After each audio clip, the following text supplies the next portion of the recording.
Welcome, everyone. Benvinguts i benvingudes. Mr. Salvador Illa, President of the Government of Catalonia, distinguished guests, students of the Jacques Delors promotion. On behalf of the Spanish, and particularly the Catalan students of the College of Europe, it is a great pleasure to welcome you all here. President Illa and guests, thank you for taking the time to come to Bruges during your visit to the European institutions. We hope you enjoy stepping away from Brussels for a while to experience this beautiful and surprisingly sunny, welcoming city that we as students have the pleasure to call home for a year.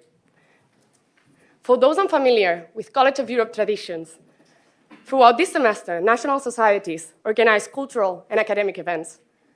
This conference is part of the Ibero-American Week, organized by the Portuguese, Latin American, Andorran, and Spanish students of the College of Europe. We are delighted to contribute to this program by providing a space to reflect on the role of regions in shaping Europe's future. I would now like to highlight why today's event is so meaningful. Studying at the College of Europe is a privilege and a transformative experience. We are in close contact with European institutions, and many influential figures have come to Bruges to share their visions and knowledge with us. Let me recall our opening ceremony, where the President of the European Commission, Ursula von der Leyen, addressed key challenges for today's Europe, like completing the Union, facing Russia's invasion of Ukraine, or the need for a social anchor, particularly for introducing housing in the European agenda. Her words underscored that Europe is a continuous work in progress, one that requires a strong commitment at all levels of governance. While high-level European strategies set the direction for the EU's future, their implementation takes place at the national, regional, and local levels. The policies designed in Brussels must be effectively implemented in order to have a real impact on citizens' lives. National and regional governments play a crucial role in ensuring this happens. Counting with the presence of President Illa today will allow us to better understand the challenges and opportunities that the European Union presents to its territories. The motto of the European Union, United in Diversity, is a powerful reflection of what makes Europe so unique. Our continent is a rich mosaic of regions. It's bringing its own identity, strengths, and perspectives. This diversity is the foundation of the European project's resilience. Today's event provides an ideal opportunity to not only acknowledge, but also celebrate our diversity. And now, before giving the floor to my colleague David, I would like to take the opportunity to briefly express my gratitude. As I mentioned, studying at the College of Europe is a unique opportunity for personal and professional growth. In my case, coming from a working-class family with financial constraints, this journey will not have been possible without a scholarship granted by Catalonia International, a consortium primarily funded by the Catalan government. If we truly aspire to a Europe that is united in diversity, we must ensure that individuals from all backgrounds are duly represented in the international arena. Financial constraints should never be a barrier to accessing international careers. Investment in education is key to achieving this goal. And the Catalan government is a clear example of a public administration that is committed to this mission. It is now my pleasure to give the floor to my colleague David. Thank you very much.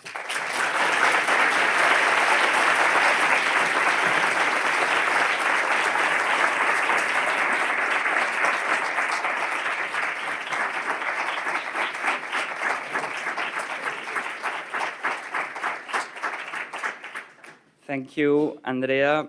Dear students, President Illa, I am very pleased to stand before you today after weeks of preparation, and I'm looking at the delegate now, to introduce our esteemed guest. But before I do that, and please bear with me, I would like to share some background to this conference. The idea for today's discussion originated during President Illa's first official visit to Brussels, which happened last November, and coincided with the 30th anniversary of the Committee of the Regions. During his visit, the President took the time to meet with us, the Catalan students of the College of Europe here in Bruges, and he engaged in a very fruitful dialogue about his government's support to the College of Europe. In our conversation, President Illa also expressed his commitment to deepen Catalonia's engagement with the European institutions, an engagement that is deeply rooted in the region's long-standing European vocation. His presence here today underscores that commitment and highlights Catalonia's aspiration to actively contribute to the European project. And without further ado, I now have the honor of introducing our speaker. Born in La Roca del Vallès, in the province of Barcelona, President Illa has dedicated much of his career to public service. He holds an undergraduate degree in philosophy from the University of Barcelona and a master's degree in business administration from the University of Navarra. And he has also served as an associate professor at the Blanquerna School of Communication and International Relations. His career in public service began in 1995 when he was elected mayor of his hometown. And after a decade in that position, he went on to hold other senior positions in the government of Catalonia and the Barcelona City Council. And then in January 2020, he was appointed by Prime Minister Pedro Sánchez as Minister for Health, just weeks before the outbreak of the COVID-19 pandemic. So in this role, President Illa was responsible for leading Spain's response to the COVID-19 crisis, overseeing the national vaccination rollout and coordinating efforts with regional and European authorities. After his time as Minister for Health, President Illa became the leader of the opposition in the Catalan parliament, and following his party's victory in the 2024 elections, he was elected as the 133rd president of the government of Catalonia. So his career very much reflects the theme of today's conference, how regional leadership can contribute to the European project and to driving forward shared prosperity. So ladies and gentlemen, dear students, please join me in warmly welcoming Mr. Salvador Illa y Roca, President of the Government of Catalonia.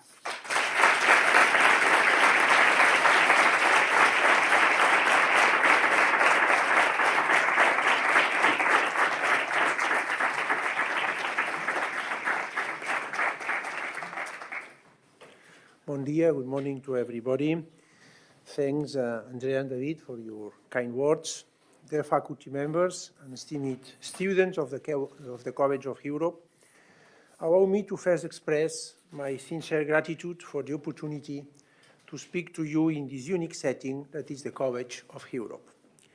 It is a reason for hope to see young people like you, full of talent, and above all, young people who have made the decision to commit to a project, an idea called Europe.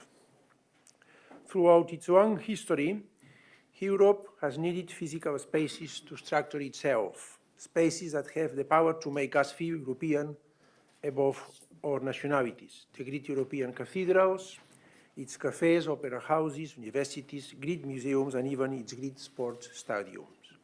Now that we have crossed the first quarter of the 21st century, and are fully in the digital era that has profoundly changed human and social relationships beyond even the liquid society that Bauman identified, we need to preserve spaces for face-to-face meeting and exchange, such as the College of Europe.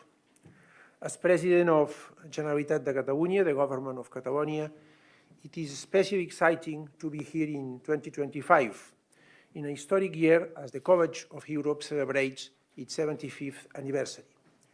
It is also a year made special by the opening of the new campus in Tirana, Albania, which symbolizes the College's firm commitment to the integration process of the Western Balkans, a key region for the future of our Union. In 1949, a Spaniard, Salvador de Madariaga, an Englishman, Winston Churchill, a Belgian, Paul-Henri Spaak, and an Italian, Alcide de Gasperi, founded and set the course for the College of Europe so that it would become much more than an academic institution and to act as a true beacon of the European project. Today, it is you, the students, who will have to rethink the European Union. New times demand new approaches and new horizons. But you will do so while always protecting and preserving the founding values of the European Union: human dignity, freedom, equality, the rule of law and the welfare state, human rights, and democracy. In 2025, only in the European Union will these values align and be compatible with economic and social prosperity. The supreme values of peace, of freedom, of security, of democracy, and human rights are not platitudes. They are achievements that are hard-won and easily squandered.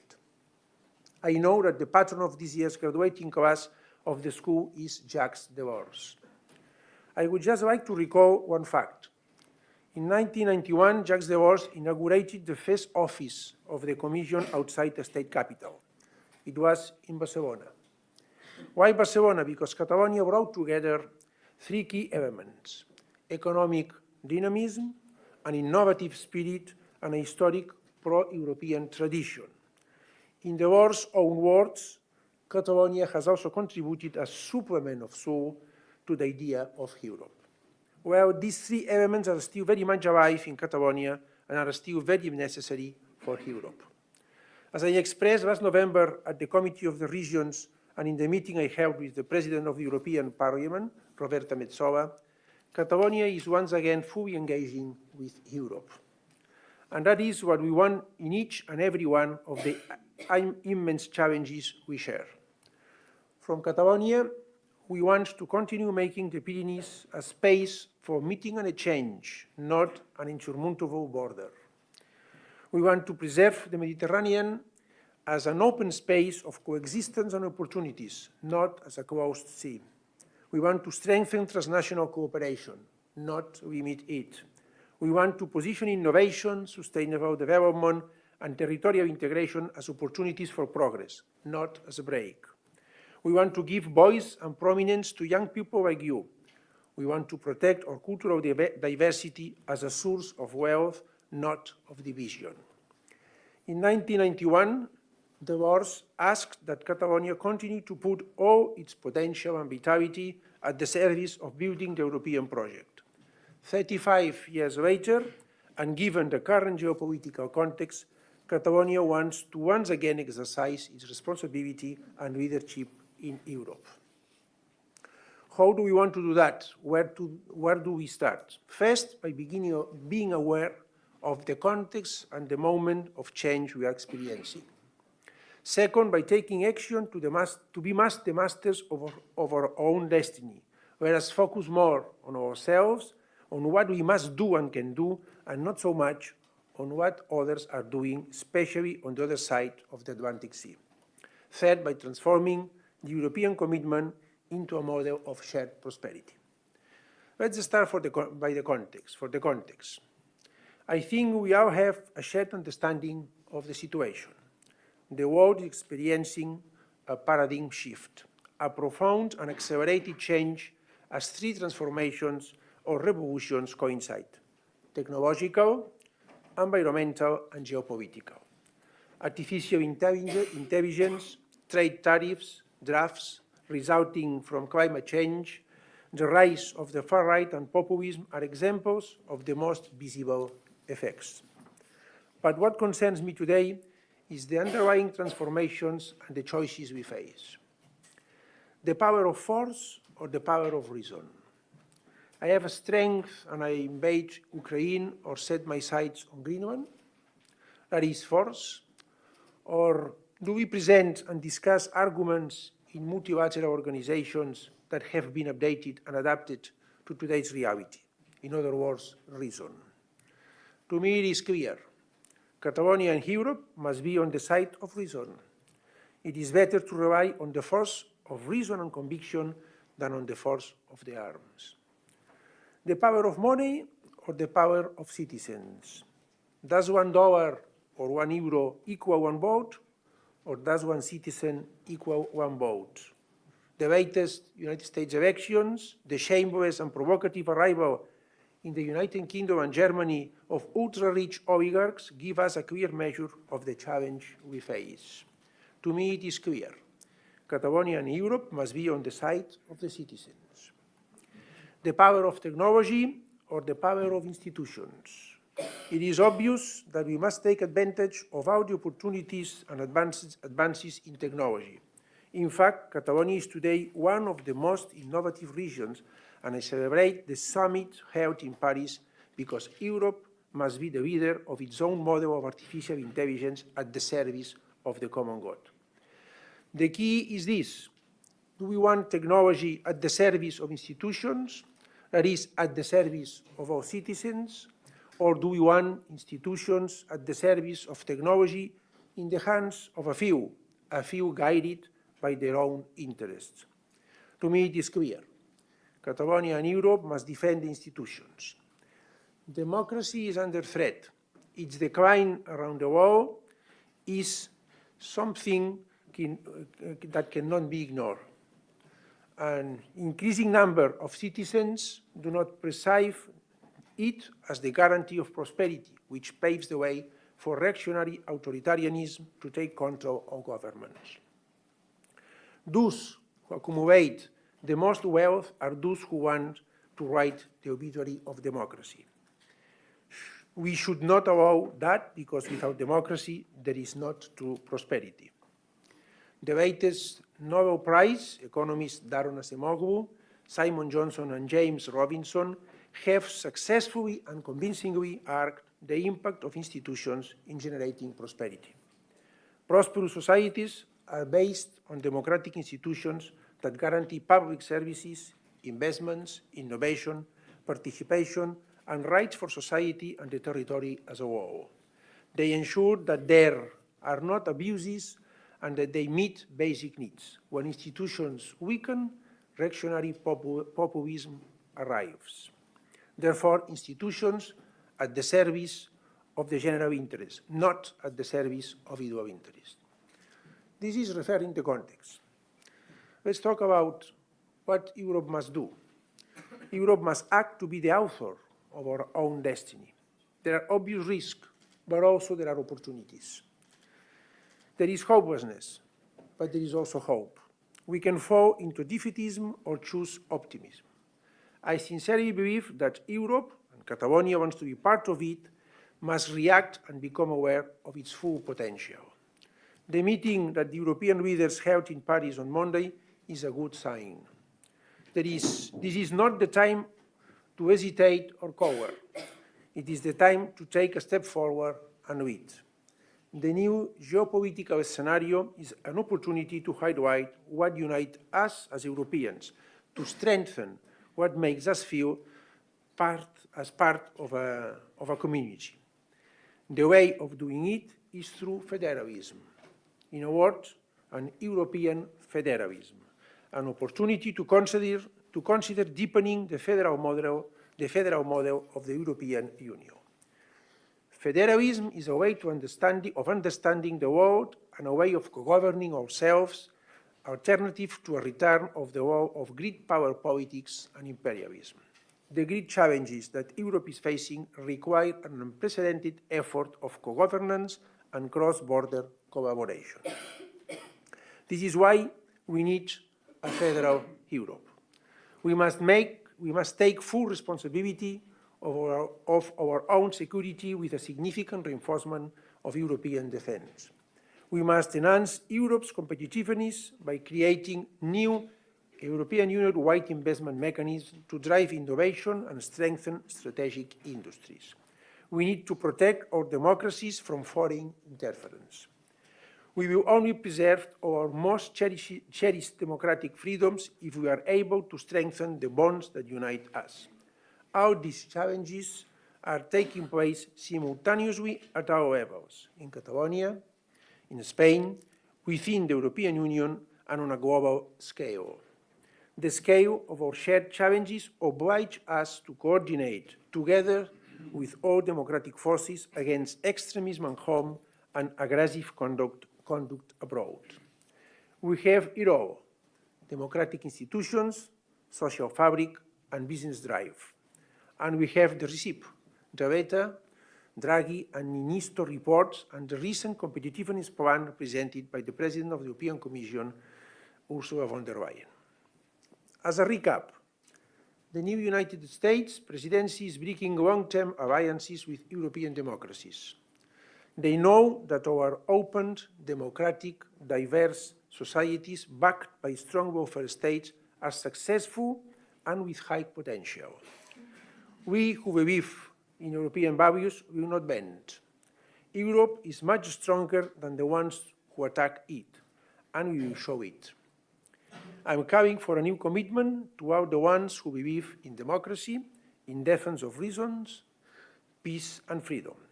Catalonia and Spain know very well where we stand, and we will remain loyal to Europe, to democracy, to peace, to Ukraine, and to human rights. Third, Catalonia leads a model of shared prosperity. Prime Minister Pedro Sánchez is leading in Spain a model of shared prosperity, with the increase of minimum wage, with the reform of the retirement benefits, with the reform of the labor market. We try to do the same in Catalonia, to apply a model of shared prosperity. It has been just over 6 months since I assumed the presidency of the government of Catalonia.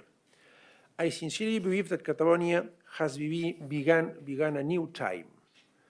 I see this in my travels around the country, in my conversations with economic sectors, civil society, workers' representatives, the academic, cultural and sporting worlds. And above all, I see drive, I see desire, I see ambition, and I see the energy we need so that Catalonia can once again occupy its rightful place. In the same way that I know that Europe also expects the best of Catalonia. The government that I lead wants to channel all this potential. We are committed to a Catalonia returning to leading Spain economically and once again becoming one of the economic engines of Europe. The time is now. The Catalan economy grew by 3.6% in 2024, above the GDP of Spain, which grew at a rate of 3.2%, the European Union, which grew at a rate of 0.8%, and the main economies in our region. We have reached the lowest unemployment rate in recent years, 7.8%. We have adopted an economic plan, Catalonia Leads, which is aligned with the new EU strategy, European Union strategy, more European integration, more reforms, more innovation, more investment, and more public leadership.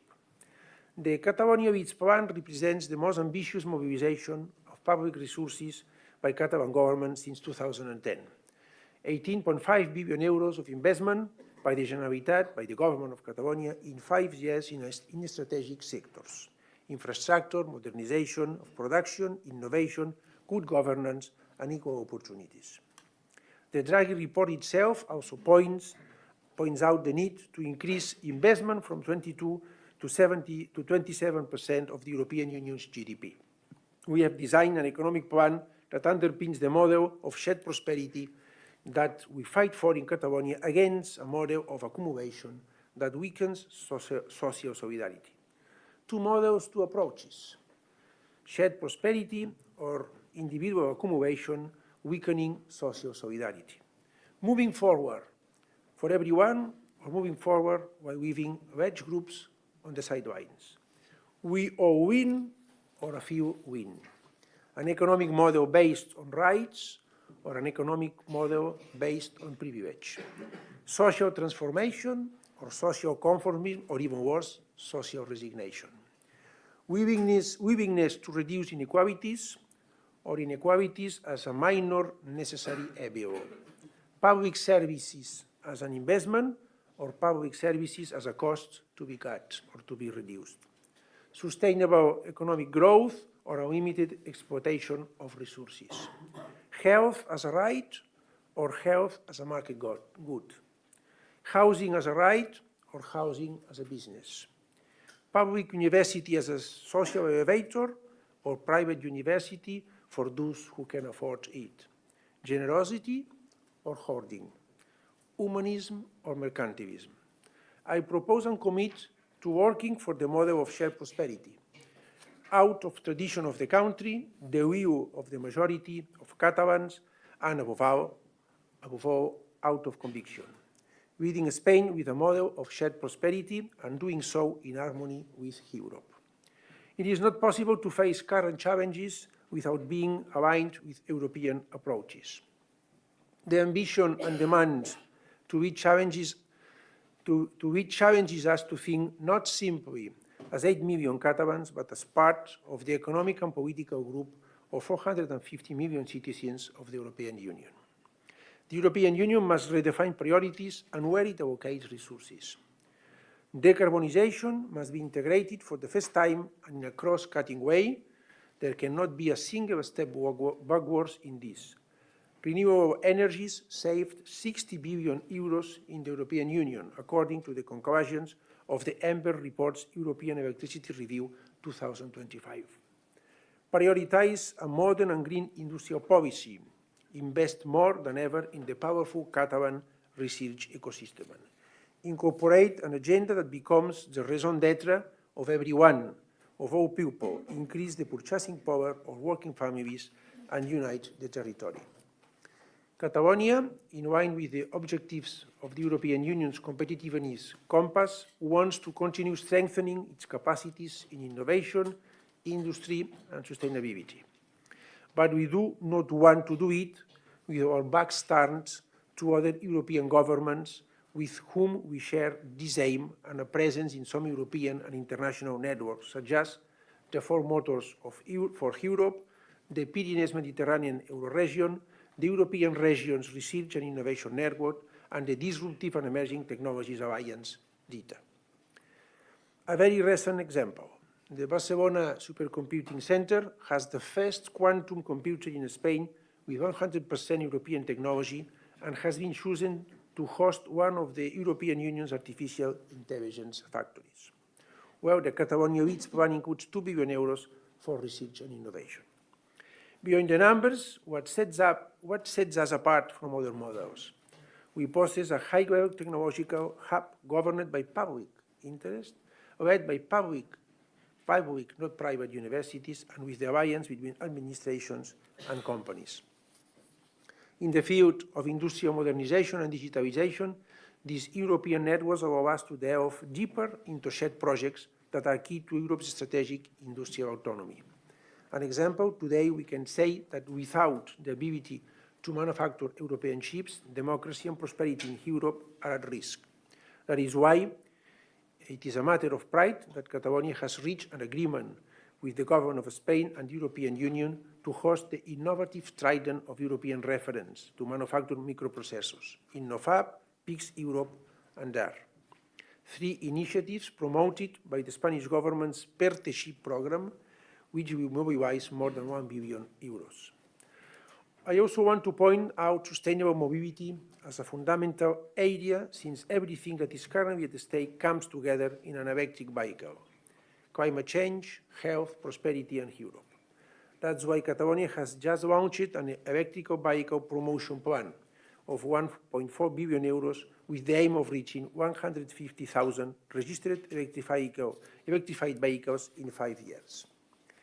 In these areas, cooperation with regions such as Baden-Württemberg, Rhône-Alpes, and Lombardy will help us multiply the results at the European level. If we talk about prosperity, it is essential to address the energy transition. There are no shortcuts here. If on the other side of the Atlantic they want to leave the Paris Agreement, we must strengthen our resolve more than ever. In Catalonia, we are committed to the European challenge of being the first climate-neutral continent by 2050. The country's ambition is to achieve 50% electrical autonomy with clean sources by 2030.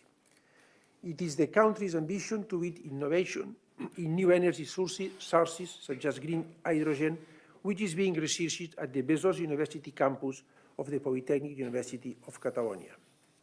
The relationship with the southern region is an essential part of the lines of work to strengthen the production of green hydrogen and make the future H2Med Barcelona-Marseille undersea pipeline a reality. And if we talk about European strategic autonomy, we cannot forget the agri-food sector. European farmers, including Catalan farmers, are experiencing first-hand the effects of climate change and the danger that the tariffs announced by the US may represent. The agricultural, livestock, and fishing sector generates 19% of Catalonia's GDP and is crucial for the protection of the landscape and territorial cohesion. This is why we have reached an agreement with the agricultural sector to facilitate its activity and modernization, from simplifying bureaucracy to guaranteeing support for products in the face of a scenario of trade tariffs. In short, in all strategic areas, European regions have a lot to say. Catalonia, as one of these economic and industrial engines, must be part of the debate and decision-making at the European level in a loyal and cooperative manner with its states and the rest of the institutions. In this sense, I believe that it is an opportunity for there to be a specific commissioner for the Mediterranean area. For this reason, Catalonia will support and be resolutely involved in creating a Mediterranean macro-region, a stable space that allows us to work together at the European level, but while also opening up to other regions on the southern shores. Catalonia sees these collaborations with other European governments as another lever to continue advancing in the great challenges on the future and contribute from its own development model to the European objectives of growth and resilience without abandoning our values. That is why we defend a model of shared prosperity, shared socially and territorially. Shared means reducing social inequalities, not increasing them. It has been shown that growth alone does not reduce inequalities. The forecasts tell us that the Catalan economy will grow by 2.4% in 2025, 1.1% more than the European average. But on the other hand, in the last 20 years, GDP growth per capita has stagnated at 0.4% increase. We must ensure that GDP reaches families' pockets. In Catalonia, we want and need to draw on the talent and contributions of everyone, including other people who have the right to age in dignity and safety. In Catalonia, everyone must have the same opportunities, and all families and individuals must feel protected. The social safety net and a system of social assistance is what makes Europe great and humane, because shared prosperity is also a synonym of social justice. In all these challenges, as the Better report points out, the regional networks and alliances helped build Europe.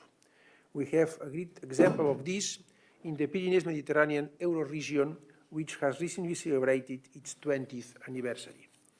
It has been built with the contributions of people from all over the world. I want to be clear in this regard. Hate speech has managed to gain a foothold in Europe. We must put names and faces to immigration because precisely the first thing hate speech wants to do is dehumanize migrants and in turn dehumanize us. Migrants contribute 10% to social security and receive 1%. Therefore, from a social, cultural and economic point of view, immigration enriches us. Catalonia has been, is and wants to continue to be a welcoming one, out of conviction, out of choice and out of necessity. And that's how it must continue to be. That is why I repeat that everyone who comes to make Catalonia better is Catalan, with the same rights and the same duties as you and or me. This is committing to a dynamic, innovative and supporting Europe, a Europe that is capable of interacting with regions and people, one that stands by its citizens and the social and business fabric. A plural Europe that incorporates all levels of administration and civil society. A plural Europe that makes its cultural and linguistic diversity its strength. For this reason, we defend that Catalan should also be an official language of the European institutions. I am hopeful that, with the current efforts and a rigorous work by the Spanish government, the European Parliament will allow its use. 5 years ago, on the 31 of January 2020, while I was Minister of Health of the Government of Spain, early one evening I received a call on my mobile phone. I was informed of the first case of COVID in Spain in the Canary Islands. A period of uncertainty began. We were in the dark. Health was at risk. The economy had stalled. Science got us out of it, as did the solidarity of Europe. A Europe that knew how to respond to this challenge differently than it did of rescuing, of helping the economy. we knew how to respond properly, and we did it together, with confidence, facing the difficulties, moving forward, confronting the reality with confidence in ourselves. We are called to join once more a battle for unity in diversity, for equality amidst difference, for peace, prosperity and liberty, for a strong Europe, for a federal Europe, for a free and united Europe.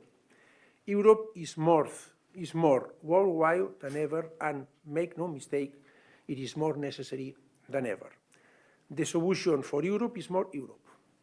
Catalonia can and wants to assume new responsibilities in accordance with its economic leadership and take advantage of the opportunities that lie ahead of the European challenge. Because as we defend our European Union, we also are defending a global set of values. Thank you very much.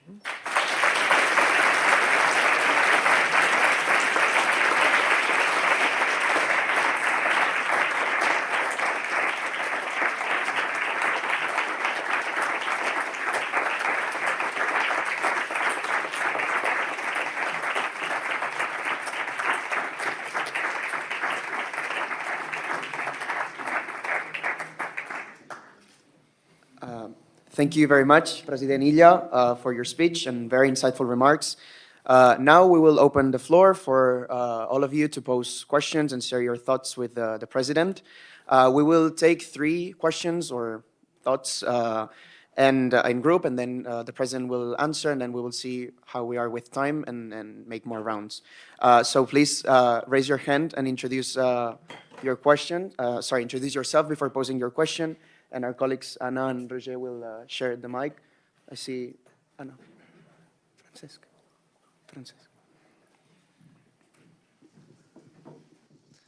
Moltes gràcies, President. I'm Francesc, I'm from Valencia. You've mentioned the efforts of both the government of Spain and Catalonia in advocating for Catalan's recognition as an official EU language, something that's crucial not only for Catalonia, but also for other regions like Valencia and the Balearic Islands. You recently met with Roberta Metsola, and you mentioned this in the European Parliament. Do you see this as a step towards full recognition of Catalan as an official EU language, or would you say that this is merely an alternative to the model of it being official? And when can we expect tangible and further progress on this issue? Thank you.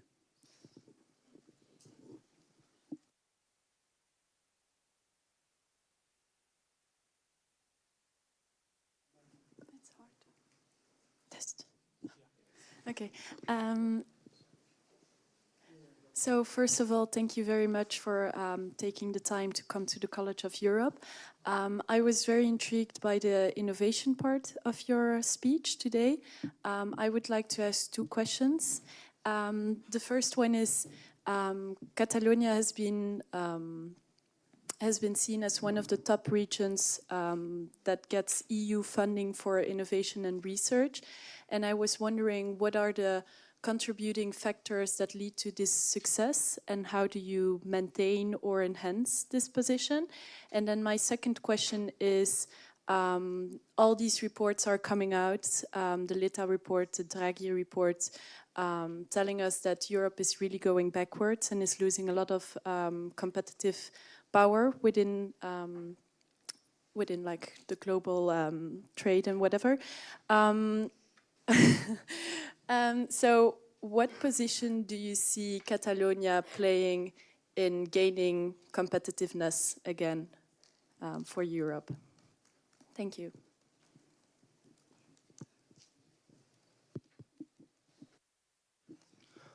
Thank you, Your Excellency, Mr. President. I'm Omar, I'm Dutch and Palestinian.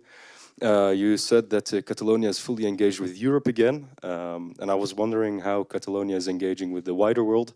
For example, vis-a-vis Palestine, how does it coordinate its foreign policy, for example, with Madrid, and where is your room for maneuver in that sense? Basically that. Thank you. Okay, thank you for all the 3 questions. First of all, regarding the recognition of not only of Catalan, but also of the Basque language and the Galician language. Let me first inform you, for all those that don't know it, that 20 million people in Spain, out of 49 million people, live in territories, in lands, that have Catalan, Basque language or Galician language as an official language. So we are talking not of a group of 1, 2 million people, we are talking of a group of 20 million people. And we are in strong cooperation with the Spanish government, who is leading this project, trying that all 3 languages, which are official in Spain, are also official at the European level. We would like a full recognition of Catalan, Euskera, and Galician language at the European level. And also, we want two lines of working here. We want that in the European Parliament, these languages, these 3 languages, can be used in the debates. This is what I addressed with President Roberta Metsola. I explained the situation, and there is a group of study in the European Parliament that is collecting all the evidence, and hopefully is going to take a decision that recognizes the right to use these 3 languages, these 3 official Spanish languages in the European Parliament. Besides this, we are also working for these 3 official languages to be official in Europe. There was, one year ago, there was a reason that could be argued against this full recognition, this reason being that these languages were not official in the Spanish Parliament. This is no more the case. So since mid of last year, these 3 languages can be used in the European Parliament, in the Spanish Parliament. So I think this reason that could be used is removed. I will address also this issue tomorrow with a meeting I have with President Antonio Costa. And this is not a sideline issue or a minor issue. For us, is an important issue. And it could be a very strong sign by the European institutions to recognize these languages. It could reinforce the pro-European feelings of Catalan people, of Basque people, and Galician people. We know it's not something easy. We know it's not something that can be solved in one meeting, in 1 week, in 1 month, but we have been from time ago involved in this issue, and we're going to persist on it. Sorry. Regarding innovation, I would say that in Catalonia, a key to this innovative hub we have is public universities. Public universities. Solid and well-funded public universities. And there are especially 2 institutions which have a high level at a European scale, which were founded by public universities. One is Barcelona Supercomputing Center, founded at the end of the 80s of last century, and the other is ICFO, Institute of Photonics of Barcelona, also founded at the end of the last century. Both institutions that are governed by public universities have achieved a strong level, a high level. No? Barcelona Supercomputing Center now has a project of quantum computers, one of the leading projects, and ICFO has a project of developing photonic chips. Both issues are the top level of new technologies. I think this is the key for Europe to recover and not to be left behind by Asia or by the States. Maybe the battle we should focus on is not on current technologies, but on the new technologies. And I think these are quantum computing and photonic chips. As far as I know, in my last trip to Brussels, I had the opportunity to discuss it with some top European managers regarding this issue. The strategy Europe has on innovation is the right one. Is realistic and ambitious at the same time. And I think in Catalonia we can contribute to do this. The battle must be confronted at a European level. The best way to fail on this is Catalonia going his way, France going his way, Spain going his way. This is not the right approach. It must be an European approach, a comprehensive European approach when we cooperate together. I am optimist on this field. Regarding foreign policy, we have no competencies in foreign policy. This is the responsibility of the Spanish government, but we are fully aligned with the Spanish government. And so we do our part through the Spanish government and through Europe. I think Europe must have a clear voice in the world. 27 voices are much weaker than one voice, one agreed voice of the European countries.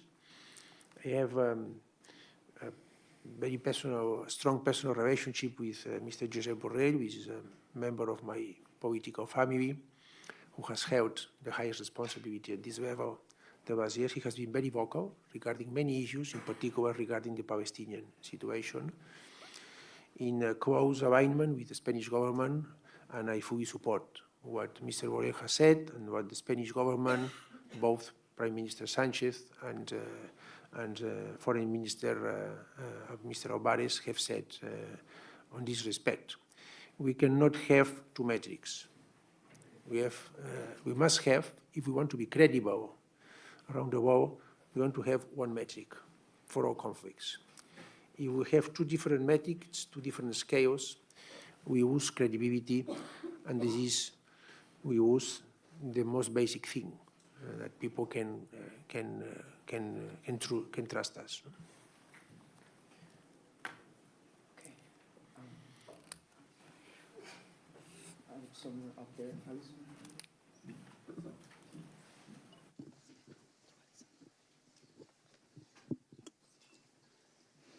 Hi, thank you very much for your speech and for coming. It's an honor to have you here. You spoke about the need for European federation and deeper integration. So what specific institutional changes do you believe are necessary to achieve this, and how do you see it working in practice? And especially given the rise of populism and nationalism in Europe, how do you convince both political leaders and citizens that this is the right path forward? Thank you. Ana, Ricardo.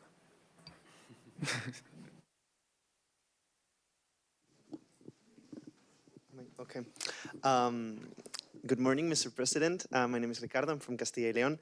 And I would like to ask you, because the industry and competitiveness are two of the buzzwords of the new Commission, and some regions like mine may feel left behind by this. And coming from a very industrialized region yourself, I would like to ask you if there are any plans by the Generalitat of addressing the differences in industrialization between regions in this new European industrial policy, and especially taking into account demographic challenges like the one that my region is currently facing. And on another note, coming from local politics yourself, how can the voices of small and medium-sized villages be taken into account in a European level? Thank you.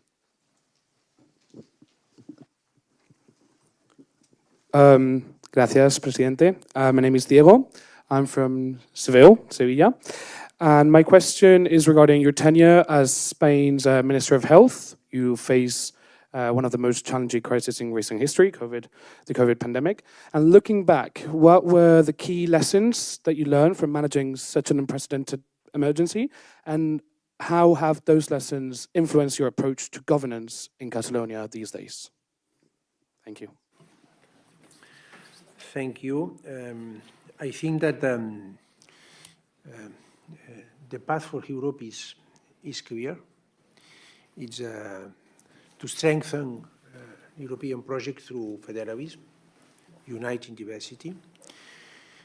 The more specific steps that must be taken, I think, they are clearly defined by the Draghi and Wetter reports. They have clearly designed what needs to be done in the coming years. And what we need is the audacity to do it. And the only way to confront populism and demagogic speeches is to tell the truth to the people, even if the truth is not what you want to hear. So Europe must take care of its own defense, and that costs money. And unless we explain it clearly to the citizens, well, we cannot responsible the citizens for not understanding it if we don't tell them what's the situation. And that means to change our decision-making process. It's not possible to have the agility, the flexibility, the dynamism to take decisions if we need unanimity for some decisions. And also, we need to strengthen what unites us instead of focusing on the differences we have as Germans, as Frenchmen, as Spaniards. And I hope that the fast-changing events that we are witnessing these days and the shocking new approach of the Trump administration is a stimulus for this audacity, for these reforms that we should implement. But the biggest stimulus, as far as I am concerned and as far as I know, is that there is no other way. There is no other way. If you want to have a voice in the world, there is no other way than to talk together as a public space of 450 million citizens. We are around 6% of the world population. We represent a fifth of the world prosperity, of the world GDP, and we represent 50% of social investment in the world. So this is our biggest asset. The European project is a successful story. And there are many people from autocratic convictions that want to make it fail. But there is no other way to preserve it than doing it together. And you, as students of College of Europe, which are part of this project, of this idea, have also a big role as a new generation that in the coming years are going to take the reins and are going to be part of the decisions made at European level. So I think this is our big challenge at one of these moments that take place every 100 years of changing paradigm. So the best reason is that there is no other way of preserving this model.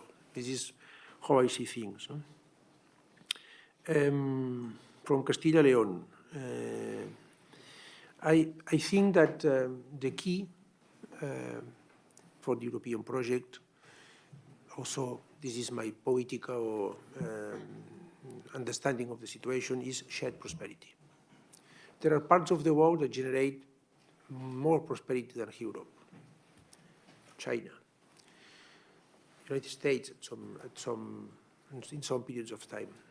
But who benefits from this prosperity? A small part of the population, not the full population, and only a small part of territories. In the States, both coasts, Atlantic and Pacific coast, but not the center of the country.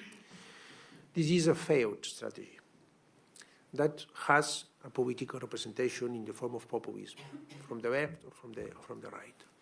So this must be prevented. This is why it's very important, a shared prosperity model, economic model. And this doesn't mean that we need to have industry in all parts of the land. I mean, you can specialize one territory, for example, Catalonia or the Basque Country, in the industrial sector, and you can specialize other parts of territory in, I don't know, in public services or in.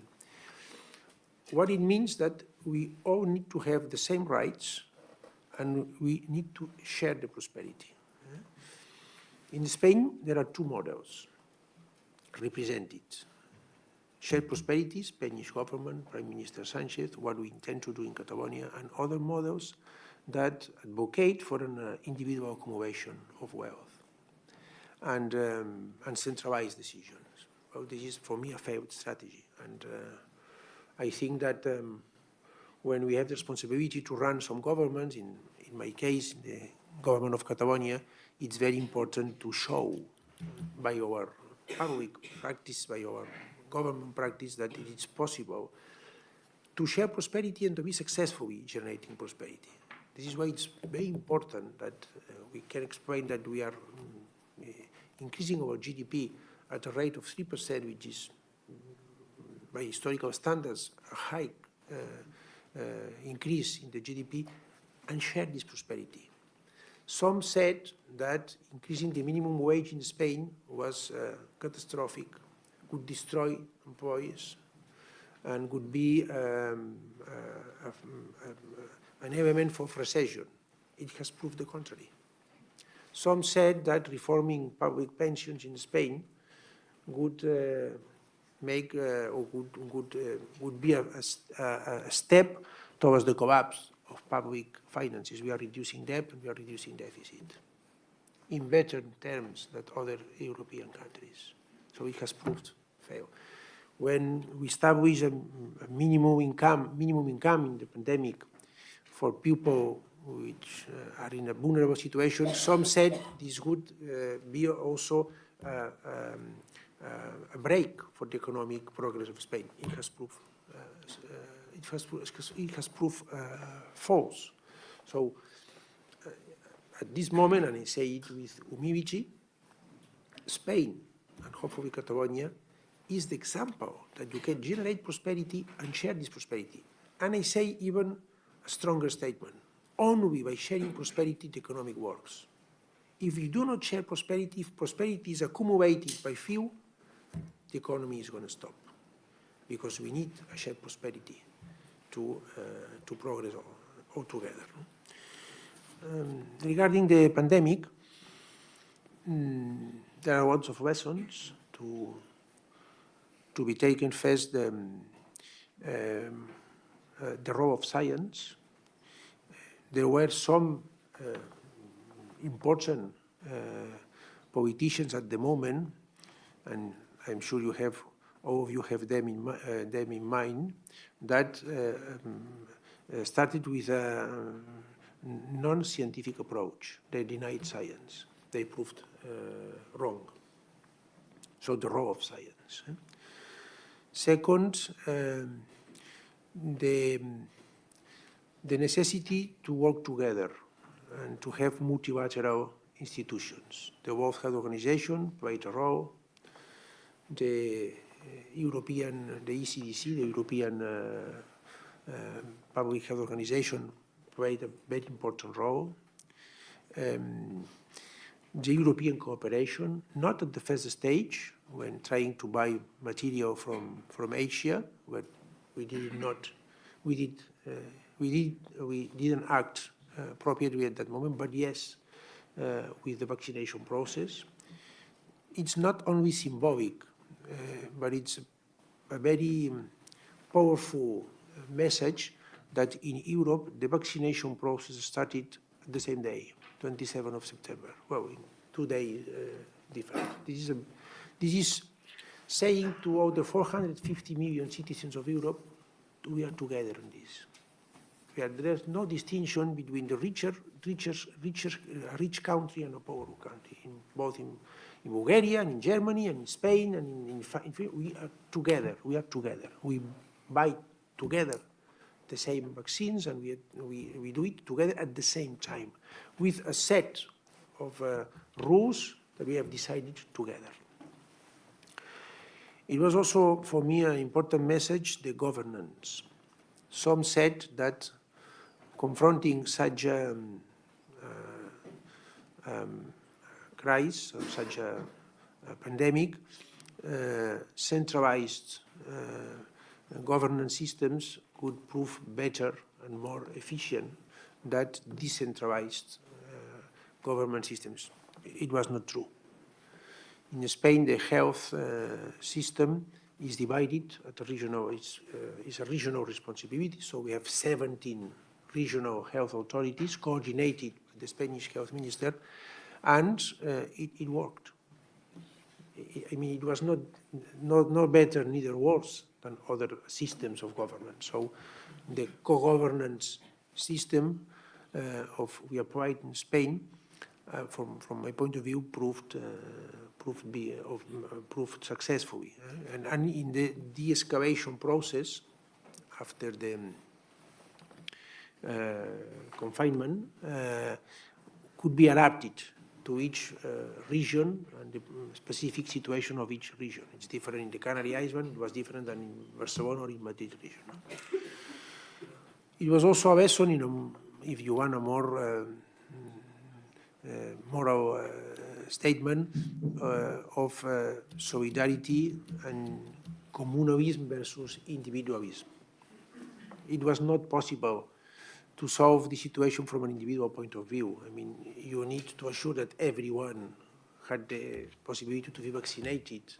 If not, even if you had a lot of money or a higher status, I mean, there was something that must be solved at a global stage, taking into account everybody.